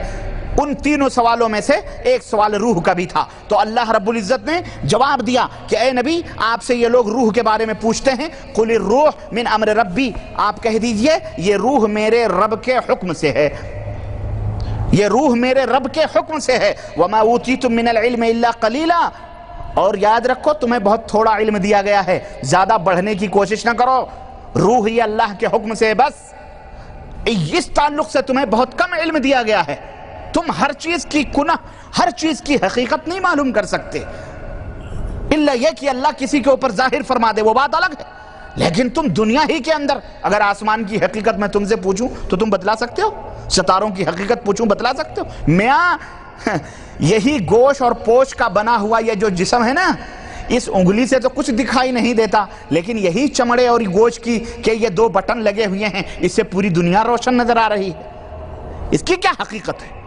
تو بہت سارے کان گوشت پوش کا بنا ہوا، لیکن اسی کان سے ہم سنتے ہیں۔ غرض کہنے کا مطلب یہ ہے کہ دنیا کے اندر اللہ کی بہت ساری قدرتیں جن کا علم مکمل طور پر تمہیں نہیں ہے۔ وما اوتیتم من العلم الا قلیلا، اے میرے بندو ہم نے تمہیں بہت تھوڑا علم عطا کیا ہے، بہت تھوڑا علم عطا کیا ہے۔ اور سنو، یہ جو ہماری زندگی اور یہ جو موت ہے نا، اس زندگی اور موت کے 4 درجات ہیں، 4 مرحلے ہیں، مرحلہ یعنی اسٹیپ بائی اسٹیپ، ایک کے بعد ایک، ایک کے بعد ایک، 4 مرحلے۔ نمبر 1، جسم اور روح کی جدائی جب ہوتی ہے، جسم اور روح کے جدائی کا نام کیا ہے؟ موت ہے۔ جسم سے روح جدا ہوتی ہے تو اس مرحلے کو کیا کہا جاتا ہے؟ موت کہا جاتا ہے۔ یعنی جب روح جسم سے الگ ہو تو اس کو موت کہا جاتا ہے، اور یہی روح جب بدن سے ملی ہوئی ہو تو اس کو کیا کہا جاتا ہے؟ زندگی، حیات، اسی کو زندگی کہتے ہیں۔ یعنی اور یہ بھی سنو، 4 مرحلوں میں انسان کے اوپر 2 موت ہے اور 2 دفعہ زندگی ہے، 2 موت اور 2 زندگی ہے۔ قرآن سنو، اللہ وحدہ لا شریک نے ارشاد فرمایا کیف تکفرون باللہ وکنتم امواتا فاحیاکم ثم یمیتکم ثم یحییکم ثم الیہ ترجعون، سورہ بقرہ آیت نمبر 28۔ اللہ وحدہ لا شریک نے فرمایا کہ بھلا بتاؤ تم اللہ کا انکار کیسے کرتے ہو، اے کافرو تم اللہ کو کیسے جھٹلاتے ہو جبکہ تم پہلے مردہ تھے۔ ایک مرحلہ یہ ہے، ہم پہلے کیا تھے؟ مردہ تھے۔ فَأَحْيَاكُمْ، پھر اللہ نے تمہیں زندہ کیا، اب یہ زندہ ہے، پہلے مردہ تھے پھر زندگی ملی۔ ثُمَّ يُمِيتُكُمْ، پھر اللہ تمہیں مارے گا۔ مردہ ہو گئے تم، ثم یحییکم، پھر اللہ تمہیں زندہ کرے گا حساب و کتاب کے لیے، ثم الیہ ترجعون، تمہیں پلٹ کر اللہ کے پاس جانا ہے۔ تو یہ 4 مرحلے ہوئے کہ نہیں ہوئے؟ پہلے موت، پھر زندگی، پھر موت ہوگی اور پھر زندگی ملے گی۔ اس حقیقت کو ذرا سمجھو تو پوری بات سمجھ میں آ جائے گی۔ اللہ رب العزت نے ایک جگہ اور ارشاد فرمایا کہ یہ کفار اس بات کا اقرار کرتے ہیں، کیا؟ قالوا ربنا امتنا اثنتین واحییتنا اثنتین، اے اللہ تو نے ہمیں 2 دفعہ مارا اور 2 دفعہ تو نے ہم کو زندہ کیا، تو 2 موت ہے اور 2 زندگی ہے۔ اور ان دونوں مقامات پر اللہ نے پہلے موت کو ذکر کیا ہے، پہلے موت کو ذکر کیا۔ معلوم یہ پتہ یہ چل رہا ہے کہ ہم زندہ رہنے سے پہلے مردہ تھے، ہمارے اوپر موت طاری تھی، پھر زندگی کا اللہ وحدہ لا شریک نے ذکر فرمایا ہے، اور اس موت کو بھی اللہ ہی نے پیدا کیا ہے، بلکہ اسی طرح سے جس طرح اللہ نے ہمیں زندگی ہمارے لیے زندگی بنائی ہے، اسی طرح اللہ نے اس موت کو بھی پیدا کیا ہے۔ موت ایک چیز ہے جس کو اللہ نے بنایا ہے، زندگی ایک چیز ہے جس کو اللہ نے بنایا ہے۔ قرآن سنو، سورہ ملک آیت نمبر 2، اللہ رب العزت ارشاد فرماتا ہے الذی خلق الموت والحیات لیبلوکم ایکم احسن عملا، اللہ وہ ہے جس نے موت کو بھی پیدا کیا ہے اور زندگی کو بھی پیدا کیا ہے تاکہ تمہیں دنیا میں آزمائے کہ تم سب سے بہترین عمل کس طرح سے کرتے ہو، کون کتنا اچھا عمل کرتا ہے۔ تو پہلا مرحلہ کیا ہے؟ موت ہے۔ یہ پہلا مرحلہ ہے جب اللہ رب العزت نے آدم علیہ السلام کو پیدا فرمایا، اور ان کے بعد میں جتنی بھی روحیں قیامت تک آنے والی تھیں، قیامت تک جتنی بھی روح آنے والی تھی، ان تمام روحوں کو اللہ وحدہ لا شریک نے پیدا فرمایا۔ آدم کی پشت سے، پیٹھ سے تمام روحوں کو اللہ نے اپنے سامنے جمع کیا۔ ان روحوں کے اندر ہم بھی تھے، تم بھی تھے، دادا بھی تھے، پردادا بھی تھے، قیامت تک آنے والے پوتے بھی، لکڑ پوتے، چکڑ پوتے، یہ جتنے بھی ہیں اس میں آدم بھی تھے، عیسیٰ بھی تھے، موسیٰ بھی تھے، روح اللہ بھی تھے، یعقوب بھی تھے، ہمارے نبی حضرت محمد الرسول اللہ صلی اللہ علیہ وسلم بھی تھے، سب تھے۔ آدم کے بعد جتنے تھے اور قیامت سے پہلے جتنے ہوں گے، سب کے سب اللہ کے سامنے حاضر تھے جب اللہ نے حضرت آدم کو پیدا کیا تھا۔ سمجھ آ رہی ہے کہ نہیں آ رہی ہے؟ اس حقیقت کو سمجھو۔ چنانچہ اللہ وحدہ لا شریک قرآن کریم میں ارشاد فرماتا ہے، سورہ اعراف آیت نمبر 172، اللہ وحدہ لا شریک ارشاد فرماتا ہے وَإِذْ أَخَذَ رَبُّكَ مِنْ بَنِي آدَمَ مِنْ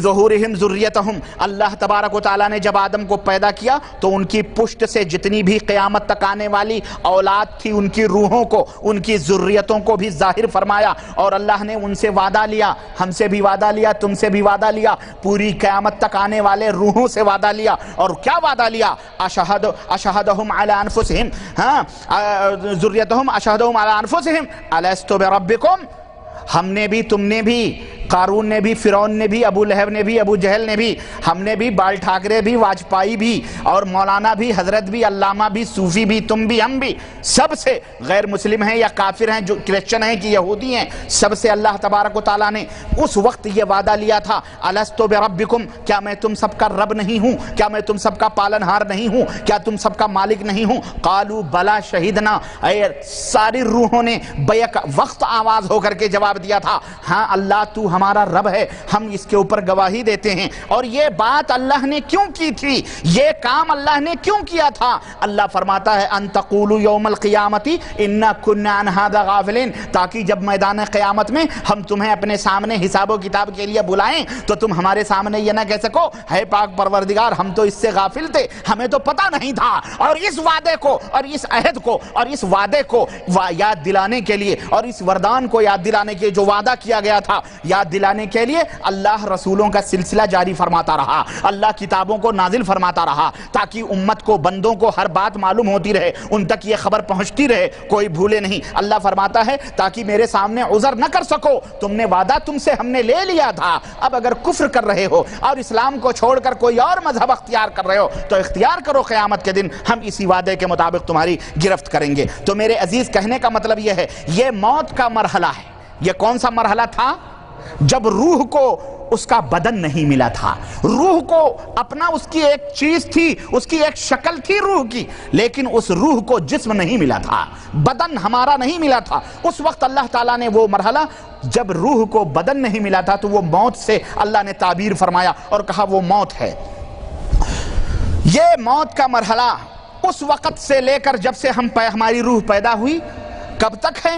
یہ ماں کے پیٹ میں روح پھونکنے تک ہے۔ ماں کے پیٹ میں 4 مہینے کے بعد میں بچے کے جسم میں روح پھونکی جاتی ہے کہ نہیں پھونکی جاتی ہے؟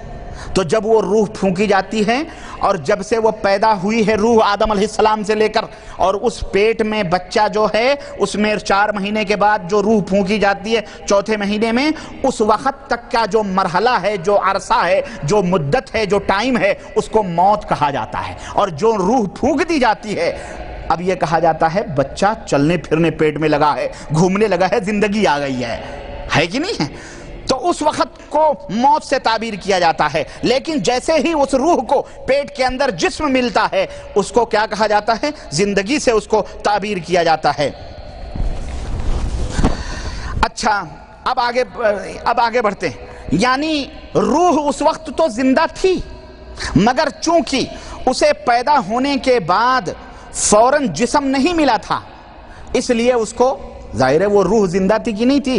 جبھی تو ہم نے کہا تھا ہاں اللہ ہم وعدہ کرتے ہیں، روح زندہ تھی لیکن اس کو جسم نہیں ملا تھا، بدن نہیں ملا تھا، اس لیے اس کو مردہ کہا گیا۔ اللہ نے کہا تم مردہ تھے، لیکن اب جب پیٹ میں بچے کے جسم کے اندر، بدن کے اندر وہ روح پھونکی گئی تب اس کو کہا جا رہا ہے کہ وہ زندگی۔ تو اس اللہ وحدہ لا شریک نے اسی لیے ارشاد فرمایا وَلَقَدْ خَلَقْنَاكُمْ، ہم نے تم کو پیدا کیا، ثُمَّ صَوَّرْنَاكُمْ، پھر ہم نے تمہاری شکل و صورت بنائی، ثُمَّ قُلْنَا لِلْمَلَائِكَةِ اسْجُدُوا لِآدَمَ، پھر ہم نے ملائکہ سے کہا آدم کو سجدہ کرو۔ اس آیت کریمہ سے معلوم ہوا کہ روح جو ہے یہ فرشتوں کے آدم کو سجدہ کرنے سے پہلے پیدا ہو چکی تھی۔ فرشتوں کے سجدہ کرنے سے پہلے آدم کے ساتھ ہماری روحیں بھی پیدا ہو چکی تھیں۔ نمبر 2، اس وقت ہر روح کی صورت اور شکل بھی اللہ تعالیٰ نے بنا دی تھی۔ کون کس شکل میں پیدا ہوگا وہ اللہ تعالیٰ نے اس روح کی شکل و صورت بھی بنا دی تھی۔ نمبر 3، ہمیں یہ بھی معلوم ہوا کہ اللہ نے پیدا کیا، صورت بنائی، پھر بھی اس دور کو موت سے اللہ نے تعبیر کیا کہ تم جب تک ماں کے پیٹ میں وہ روح نہیں آئی تب تک تم مردہ تھے۔ بتایا کہ نہیں فرمایا اللہ نے؟ اب یہ 4 مرحلے کس طرح سے ہیں ذرا اپنے انگلیوں پہ گنیں۔ نمبر 1، پیدائش روح سے لے کر ماں کے پیٹ میں داخل ہونے تک کا جو عرصہ اور جو مدت اور جو ٹائم ہے وہ موت کا مرحلہ ہے۔ نمبر 2، ماں کے پیٹ میں روح کے داخل ہونے سے لے کر موت، بچے کے یا ہم بڑے ہوئے، جوان ہوئے، بوڑھے ہوئے، ہمارے مرنے تک کا جو مرحلہ ہے یہ کون سا مرحلہ ہے؟ جزاک اللہ خیر، زندگی کا مرحلہ ہے۔ اور پھر موت سے لے کر قیامت تک کو دوبارہ جسم میں روح کے داخل ہونے تک وہ کون سا مرحلہ ہے؟ موت کا مرحلہ ہے۔ اور پھر قیامت کو جب دوبارہ اس روح کو جسم مل جائے گی، اس روح کو جسم مل جائے گا، اس روح کو اس کا بدن مل جائے گا جو دنیا میں تھا، تو وہ کون سا مرحلہ کہلائے گا؟ جزاکم اللہ خیر۔ سمجھ رہے ہیں کہ بات کو نہیں سمجھ رہے ہیں؟ یہ ہے 4 مرحلے زندگی کے۔ اب ذرا ان 4 مرحلوں کو دیکھیں تو معلوم ہوگا کہ روح جب سے پیدا ہوئی ہے تب سے وہ فنا نہیں ہوئی ہے بلکہ وہ زندہ ہے۔ روح جب سے پیدا ہوئی ہے، جب سے وہ زندہ ہے۔ یہ اور بات ہے جب اسے جسم نہیں ملا تھا تو اسے موت کہا گیا تھا، جسم ملنے کے بعد پھر جب اسے جسم سے جدا کر دیا گیا جب بھی موت کہا جا رہا ہے کہ نہیں ہے؟ دنیا میں دوسرے مرحلے میں جسم ملا تو زندگی، پھر چوتھے مرحلے میں آخرت میں جب جسم ملے گا تو زندگی تعبیر کی جائے گی۔ تو جب روح تنہا اور اکیلی ہوتی ہے تو موت کہا جاتا ہے، لیکن جب یہی روح کو بدن انسانی مل جاتا ہے تو اس کو کیا کہا جاتا ہے؟ زندگی کہا جاتا ہے۔ تو میرے عزیز یہ 4 مرحلے سمجھنے کے بعد میں اب دوسرے مرحلے پہ آتے ہیں۔ چلیے ہم پیدا ہو گئے، جوان ہو گئے، الحمدللہ بڑے ہو گئے۔ دوسرا مرحلہ یہ ہماری دنیاوی زندگی کا ہے جس کے اندر روح بدن کے اندر داخل رہتی ہے۔ اب روح کے بدن میں داخل ہونے سے لے کر مر جانے تک کا جو مرحلہ ہے اسے زندگی کہا جاتا ہے۔ یہاں میں تھوڑی سی آپ حضرات کی توجہ چاہوں گا اور وہ یہ توجہ ہوگی اور میں بتلانا چاہوں گا کہ اس عرصے میں، اس مدت میں اس مدت کو جس کو زندگی اس لیے کہتے ہیں، یہ جو ہماری اس وقت کی مدت ہے، اس کو زندگی اس لیے کہتے ہیں کہ روح مکمل طور پر بدن کے اندر سمائی ہوئی ہے، اور روح کو مکمل طور پر بدن جو ہے ملا ہوا ہے، جسم ملا ہوا ہے۔ لیکن یہ ملاپ، یہ بدن کا جو روح کو جو بدن ملا ہوا ہے، یہ ملاپ کلی طور پر، مکمل طور پر ہے، لیکن کبھی کبھی یہی روح اس جسم سے زندگی کے اندر بھی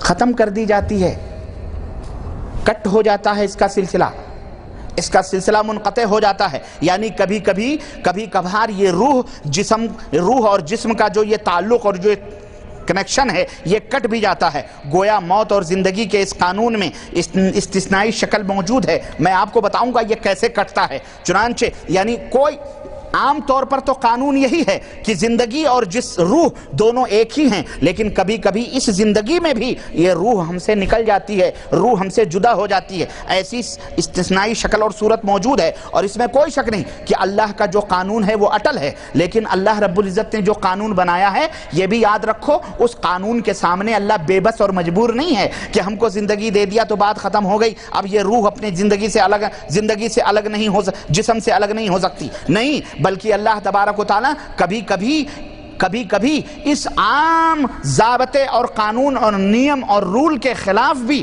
کر کے دنیا کو یہ بتلاتا ہے کہ دیکھو یہ عام قاعدہ تو ہے کہ تمہارے ساتھ روح رہے، لیکن ہم کبھی کبھی اس کو الگ بھی کر دیتے ہیں، کبھی کبھی اس کو ہم جدا کر کے پھر ملا دیتے ہیں۔ دیکھو وہ کس طرح سے، میں آپ کو بتاتا ہوں۔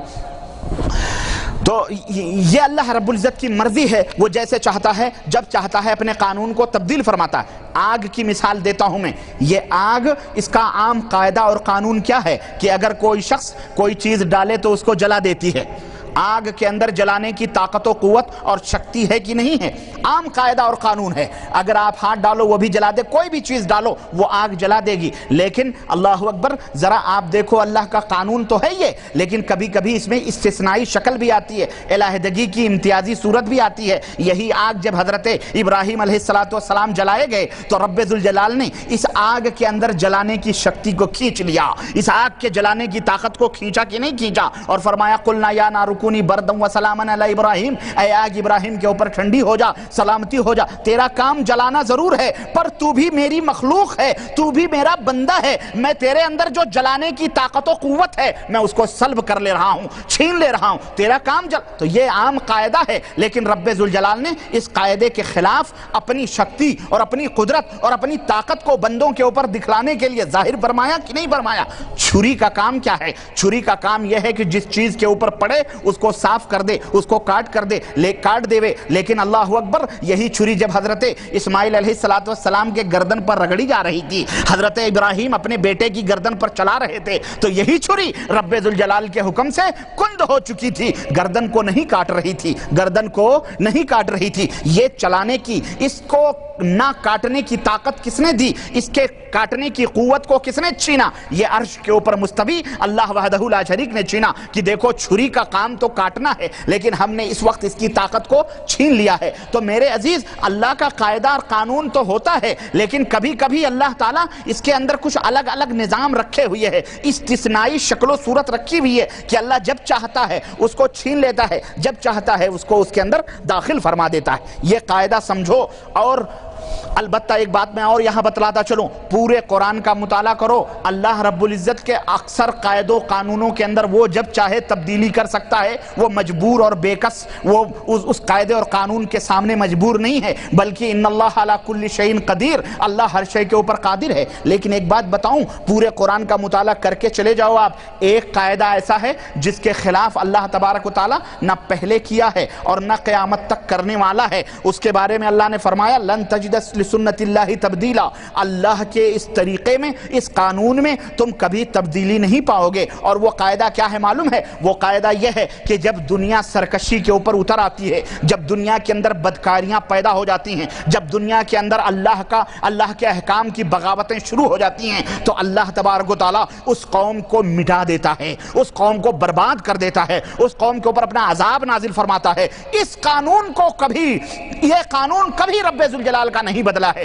4 مقامات پر رب ذوالجلال نے قرآن کریم کے اندر ذکر فرمایا ہے کہ یہ وہ رب کا قانون ہے جس کے اندر کبھی کوئی تبدیلی پیدا نہیں ہو سکتی ہے اور نہ ہوگی۔ بقیہ جو اللہ کے قوانین ہیں، اللہ جب چاہتا ہے جیسے چاہتا ہے، وہ خالق کل شے ہے، وہ علی کل شیء قدیر ہے، قادر مطلق ہے، وہ جب چاہتا ہے جہاں چاہتا ہے استثنائی شکل و صورت پیدا فرما دیتا ہے۔ اس کے اس قانون میں 4 مقامات جہاں پہ میں نے ذکر کیا کوئی لچک نہیں، بقیہ اور دیگر قانون میں اس نے لچک رکھی ہے۔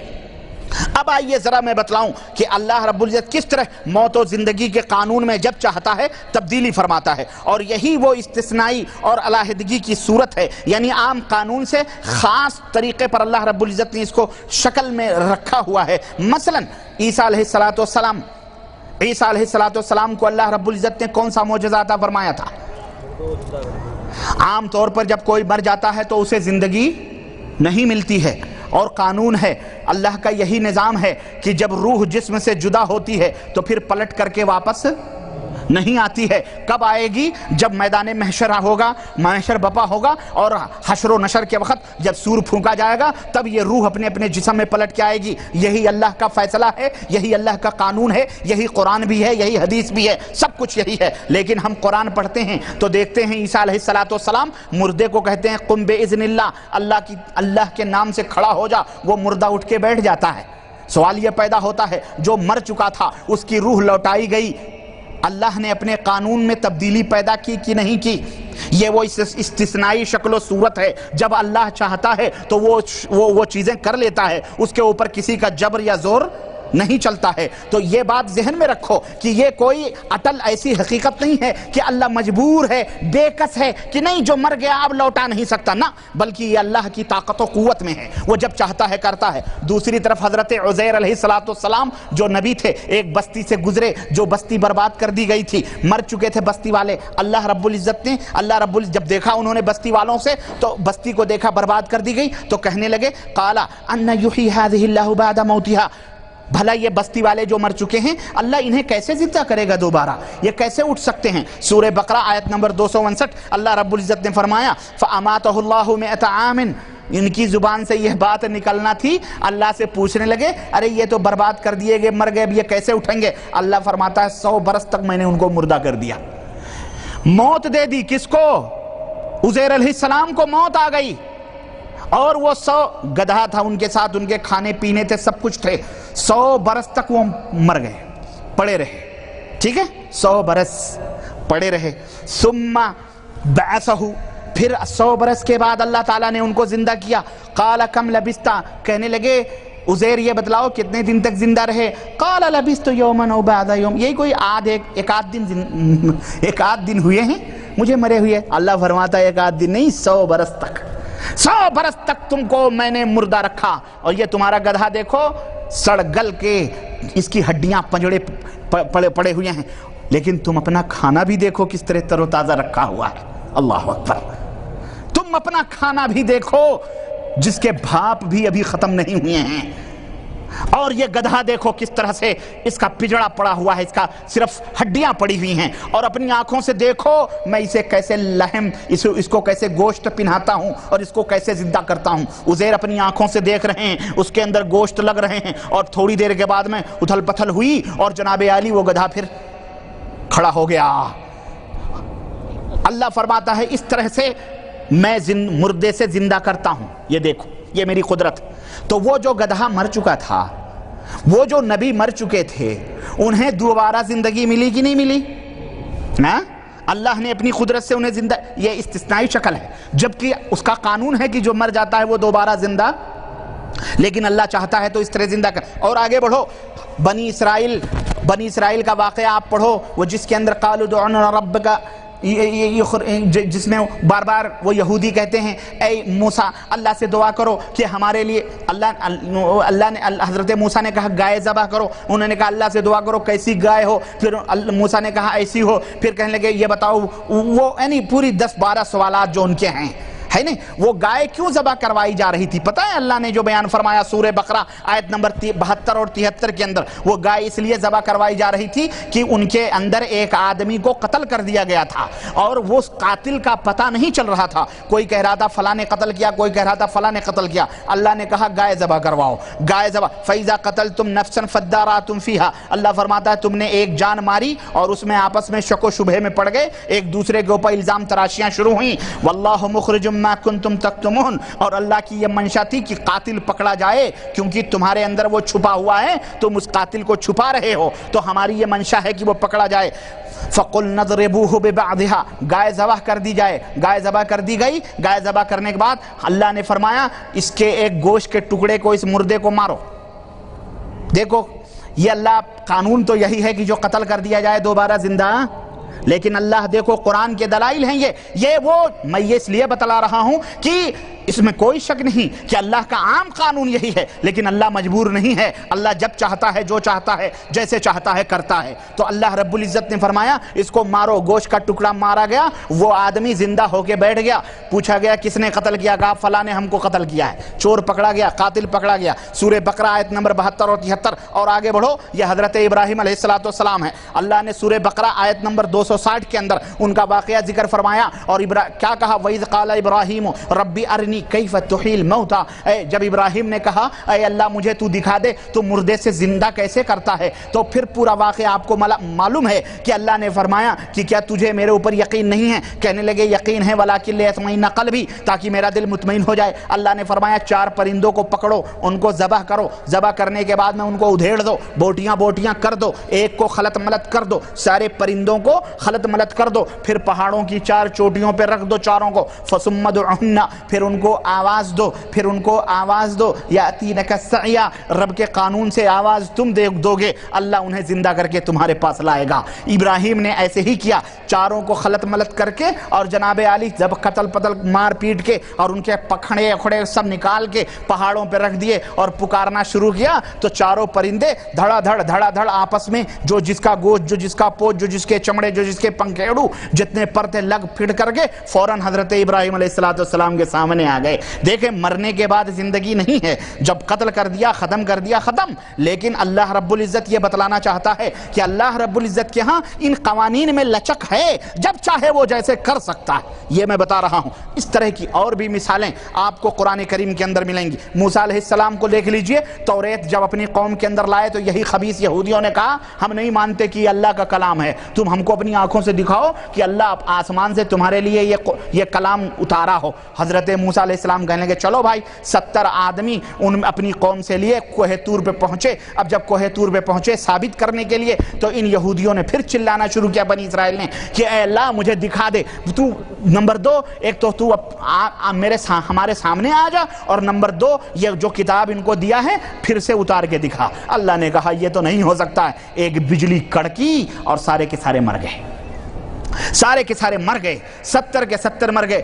موسیٰ علیہ السلام نے دیکھا یہ تو سارے کے سارے مر گئے, قوم کو کیا جواب دوں گا؟ کہنے لگے اللہ رب العزت کہنے لگا اللہ یہ تو سارے کے سارے مر گئے, قوم کو کیا جواب دوں گا میں, یہ تو مر گئے. اللہ نے پھر ان کو زندہ کیا. ثم بعثناکم من بعد موتکم, سورہ بقرہ آیت نمبر 56. اللہ نے فرمایا پھر ہم نے ان کو دوبارہ اٹھایا جبکہ وہ مر چکے تھے, پھر ہم نے ان کو زندہ کیا. تو دیکھیں یہاں پر زندگی تھی, اللہ نے مارا, پھر ان کو دنیا ہی کے اندر زندہ کیا. اس کے علاوہ اور بھی بہت سے سارے واقعات ہیں جو اس بات کی واضح دلیل ہیں کہ اللہ اپنے نظام اور قانون میں جو عام ہے وہ تو ہے ہی, لیکن کبھی کبھی اس کے اندر استثنائی شکل و صورت رکھتا ہے, الگ سے کوئی قانون اپنے لیے رکھتا ہے اور اس کی خاص شکل و صورت ہوتی ہے اور اس کے اندر وہ تبدیلی فرماتا ہے. چنانچہ اللہ کا قانون ہے کہ موت تو 2 ہی ہے, زندگی بھی 2 ہی ہے, لیکن ہم یہاں دیکھ رہے ہیں کہ عزیر کو 3 موت مل رہی ہے اور 3 زندگی مل رہی ہے. مل رہی ہے کہ نہیں مل رہی ہے؟ بولو. 3 زندگی مل رہی ہے. حضرت موسیٰ علیہ السلام کے ماننے والوں کو 3 زندگی مل رہی ہے. عیسیٰ علیہ السلام کے مردوں کو 3 زندگی مل رہی ہے کہ نہیں مل رہی ہے؟ اسی طرح حضرت ابراہیم کے جو پرندوں کو مارا تھا اس کو 3 زندگی مل رہی ہے اور 3 موت مل رہی ہے. یہ اللہ کی مرضی ہے. حالانکہ اللہ کا یہ عام قانون قرآن کے اندر موجود ہے کہ 2 ہی موت ہے اور 2 ہی